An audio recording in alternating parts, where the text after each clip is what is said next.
नमस्कार,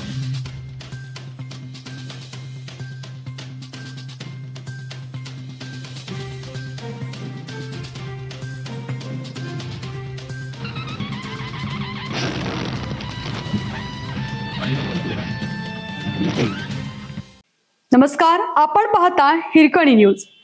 हिरकणी न्यूज प्रत्येक क्षण ताज्या घडामोडी आणि महत्त्वाच्या प्रत्येक बातमीसाठी नेहमीच. जिल्ह्यात दमदार, चांदोलीत अतिवृष्टी. सांगली शहरासह जिल्ह्यात शुक्रवारी दमदार पावसाने हजेरी लावली. वाळवा, पलूस, कडेगाव, मिरज तालुक्यासह जिल्ह्याच्या बहुतांश भागात जोरदार पाऊस झाला. शहरात पश्चिम भागात चांदोली धरण व अभयारण्य परिसरात अतिवृष्टीची नोंद झाली आहे. सांगली शहर आणि जिल्ह्याच्या विविध भागात पावसाने जोरदार हजेरी केल्याने एका बाजूला शहरातील सखल भागात पाणी साचून जनजीवन काहीसे विस्कळीत झालं असलं तरी ग्रामीण भागात मात्र कमालीचे आनंदाचे वातावरण आहे.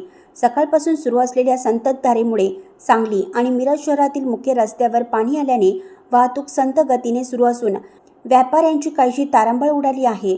दुसरीकडे ग्रामीण भागातील हा पाऊस अमृतधारा ठरला असून यामुळे सुकू लागलेल्या खरीप पिकांना नवजीवन लाभलं आहे. दरम्यान पुढील 24 ते 48 तासात पावसाचा जोर कायम राहण्याची शक्यता हवामान विभागाने वर्तवली आहे.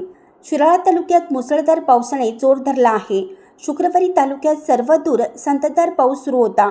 या पावसामुळे चांदोली धरणाच्या पाणीसाठ्यात झपाट्याने वाढ होत असून सध्या धरणात 5.9 TMC पाणीसाठा झाला आहे.